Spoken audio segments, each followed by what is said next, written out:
A California federal judge has already blocked the Pentagon's supply chain designation against Anthropic. And now, NIST's new multi-agency task force says it wants pre-deployment national security evals on frontier models. So great! We've got two processes moving at once, and nobody's said which one is supposed to matter more.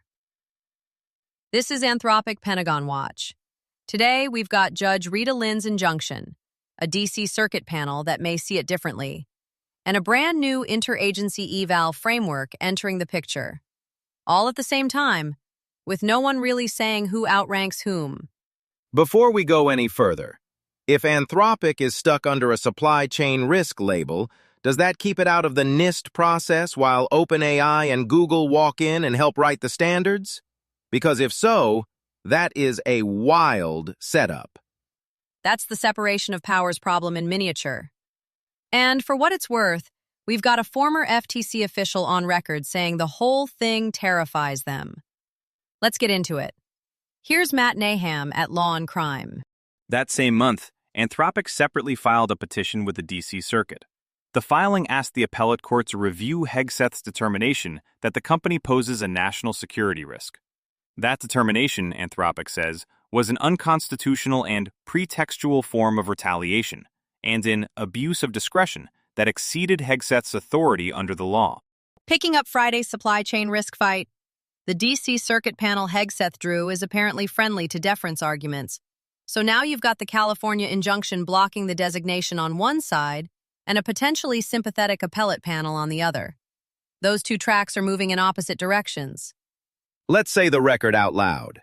Hegseth called Dario Amodei sanctimonious, pushed a contractor ban directive that his own side now says had no legal effect, and the California court used the phrase classic illegal First Amendment retaliation.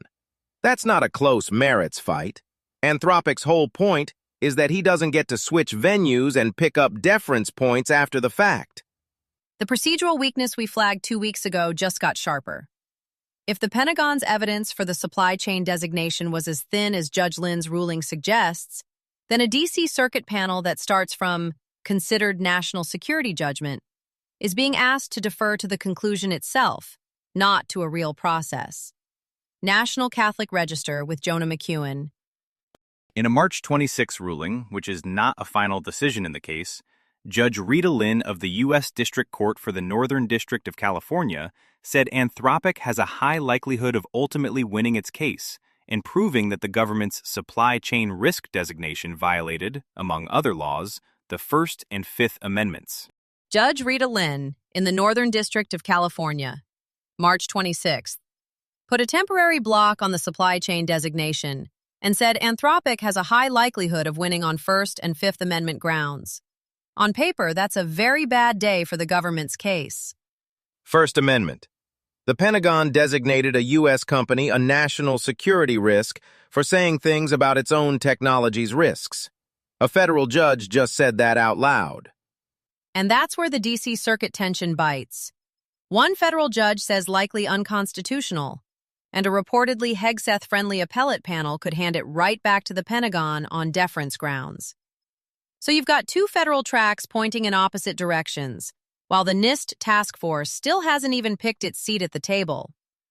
Which brings me to the NIST pre-deployment eval body. If Anthropic is still wearing the supply chain risk label when that task force starts assembling, does it get to help write the standards? Or do OpenAI and Google walk in while Anthropic waits in the lobby? Because that's not hypothetical anymore. So, the Pentagon says Anthropic is a supply chain risk. A federal judge in California says it probably isn't, and a D.C. appeals court is leaning the other way. Who exactly gets to make the call here? The core tension the lawsuit is exposing right now is that nobody has a clean answer yet. It started on February 27th when Defense Secretary Pete Hegseth formally designated Anthropic a supply chain risk to national security, right after a Truth Social post from President Trump telling every federal agency to immediately stop using the company's technology, per the lawfare analysis. Anthropic sued, and on March 27th, federal judge Rita Lynn issued a preliminary injunction in the company's favor. writing that the record strongly suggests the reasons for the designation were pretextual, according to Breaking Defense. Then, on April 9th, a federal appeals court in Washington refused to stay that Pentagon designation, which means the D.C. Circuit and the Northern District of California are now pointing in opposite directions, per Computer World. So defense contractors are stuck with genuinely contradictory compliance signals. One judge saying the blacklist is likely unlawful, and another court declining to lift it. If the courts are split, and the Pentagon is still saying the ban stands after the injunction, are they just ignoring the ruling? That's the stress test legal experts were warning about. The Pentagon CTO said publicly the ban still stands despite Judge Lynn's injunction, which is exactly the kind of posture that can push this into a direct fight over how far the supply chain risk statute actually reaches, per Reuters and Breaking Defense. Reuters also notes experts think Anthropic has a strong case that the administration overstepped the law's authority. So the question now is whether the circuit split sends this up to a higher court, and whether defense contractors start making procurement decisions based on legal risk instead of waiting for a final ruling, Fortune writes. Last month, Anthropic refused to allow the Defense Department to use Claude, the company's popular flagship family of AI assistants, for domestic mass surveillance and lethal autonomous warfare. In response, the government canceled its $200 million contract with Anthropic. According to the department, the company's constraints would undercut its ability to defend the country from real threats. The Fortune piece is by someone who spent 2 years inside the FTC, watching regulatory capture happen in slow motion. And her read is that this is worse than anything she saw there. That's not think tank alarm. That's an institutional baseline. But here's what I want to sit with. Is her terror about Anthropic losing a $200 million contract, or about Anthropic successfully using a court injunction to write its own use limits into federal procurement? Because if the California District Court holds, a private lab just told the Pentagon what it can and cannot do with AI. That's a big tech power story with a safety-sounding press release on top. And now add the NIST Pre-Deployment Evaluation Task Force to that picture. If Anthropic is still wearing the supply chain risk label when that interagency body stands up, does it get a seat at the table where defense use standards get written? Or do OpenAI and Google walk in while Anthropic is still fighting in California? That's the competitive opening I flagged earlier in the week, and now it has sharper teeth. The ex-FTC staffer is calling out regulatory capture, but capture cuts both ways. If a lab survives this injunction, it gets to argue its safety framework should be the template. Hegseth called it woke. The court may call it protected speech. Either way, that still doesn't tell you who controls the eval process. Here's the batch. What's new? The National Institute of Standards and Technology, NIST, an office of the U.S. Department of Commerce, announced that a new multi-agency task force will assess national security risks posed by AI models prior to their deployment. Leading U.S. AI companies agreed to submit models for evaluation prior to release. In addition, the White House is considering an executive order that would require AI models to gain approval before they can be deployed. NIST just announced TRAINS, Testing Risks of AI for National Security, a multi-agency task force pulling in commerce, defense, energy, homeland security, and the NSA to evaluate frontier models before public release.